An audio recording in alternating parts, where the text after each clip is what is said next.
Diane Abbott has had out at both the Conservatives and Labour, accusing them of shocking levels of racism and sexism in their response to allegations a Tory donor made racist comments about the Member of Parliament. Frank Hester reportedly said Britain's longest-serving black MP should be shot, and she made him want to hate all black women.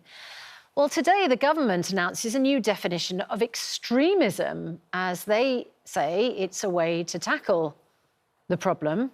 Michael Gove joins us now. It's slightly good morning to you, Mr. Gove. Hi, Susanna. Good morning. It's an awkward moment, isn't it? Because a number of people think that it's pretty extreme to say the things that this Tory donor is reported to have said. Well, what he said was racist, totally unacceptable. He's apologised for it, and I think it was right to call it out as racist. The trouble is that he said it was rude. He didn't admit that it was racist or hateful. He said that his comments were rude. Yes, and I think that he's shown contrition and regret for that, and I think that if someone has said something which is totally unacceptable, but they then show appropriate contrition and regret, then my natural inclination is to forgive them. But I think it's important to recognise that today what we're doing is setting out the rules that will govern who government funds and who we engage with, because, again, we've seen in the course of the last few months a horrific rise in anti-Semitism, horrific rise in anti-Muslim hatred, polarisation on our streets and on social media. We need to build up organisations that are promoting social cohesion, promoting inclusivity. And in so doing, we need to be careful, because in the past, it has been the case that some of the organisations that government has worked with have been organisations that have been extremist and have sought government support and government sanction, even when they've been working against the sort of values that I suspect we would all share. So, and this is where it comes to the awkwardness, because under your new definition, extremism is the promotion or advancement of an ideology based on violence, hatred, or intolerance. If someone says that one black woman makes him want to hate all black women, does that count as hatred? And if one person is alleged to have said that a black woman should be shot, is that violent speech? It's horrific, racist language, and it needs to be called out. And I also take threats of violence of that kind, or the invocation of threats of violence of that kind, incredibly seriously. As you will know, I was myself targeted by an extremist who then went on to murder a friend of mine. So when language like that is used, I feel a profound sense of concern. So and the point is, and of course, you know, as you say, better than most, that words matter. As Dr. Rosanna Allen-Khan says, in relation to these comments in particular, there is a death rate associated with this job. And so when somebody says something about hatred and violence, which leaves the MP, who was the target of those comments, saying that she is frightened, she feels vulnerable, she's worried, and refers to the fact that 2 MPs have been murdered in recent years, and that this sort of talk is alarming, that presumably does come under your definition of extremism. Well, as I say, the first thing is that I'm an admirer of Diane Abbott. I think that her work throughout her career, particularly in advancing the cause of better education for children from disadvantaged backgrounds, is wonderful.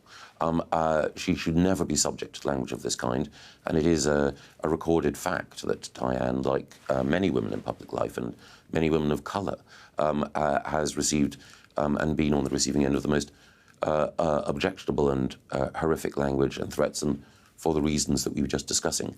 Threats against members of Parliament and people in public life are something I know about and take incredibly seriously. It's because of that that government has a responsibility not just to call out racism, but also to work with organisations that are promoting unity, social cohesion, a greater degree of tolerance and understanding, And my job as a government minister is to work with those organisations and individuals on the ground who are attempting to bring communities together, who are attempting to counter anti-Semitism, attempting to fight anti-Muslim hatred, and attempting also to deal with racist prejudice of whatever kind. But isn't there a practical contradiction here, Mr. Gove, which is why this is so difficult for you?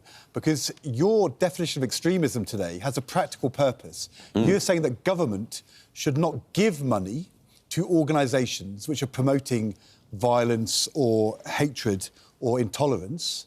And at the same time, Chris Patten, former chair of the Conservative Party, says it's an open-shut case. You should give back the £10 million to Mr Hester, who, as we've just agreed, has been promoting racism, violence, hatred and intolerance.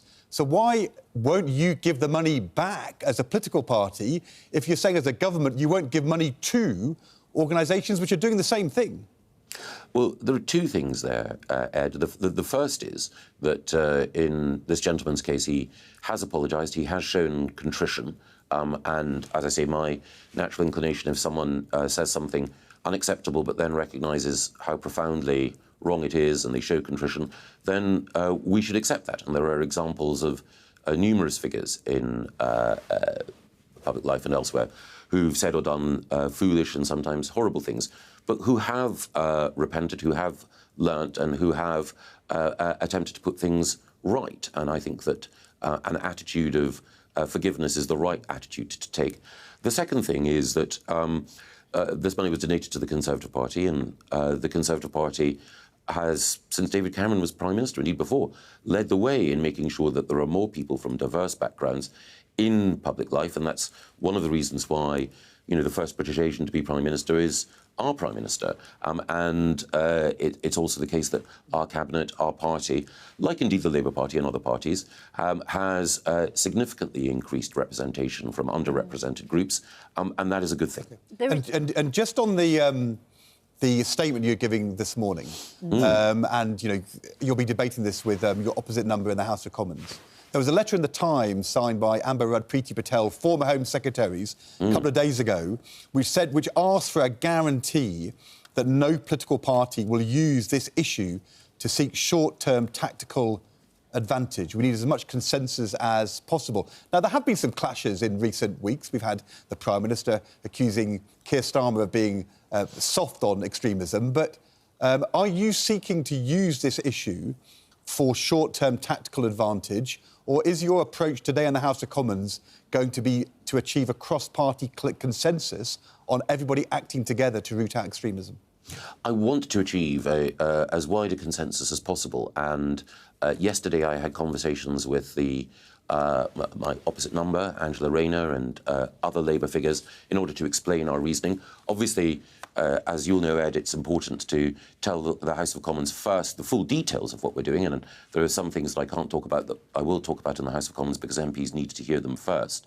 But I am absolutely seeking the maximum possible consensus, and as well as talking to people in the Labour Party, I've also talked to people from within faith communities, academics and others. So no playing politics with this? No short-term tactical advantage, no playing politics? No, it's too important for that. And that's why the words of Amber, Preeti, Brendan Cox and others were so important.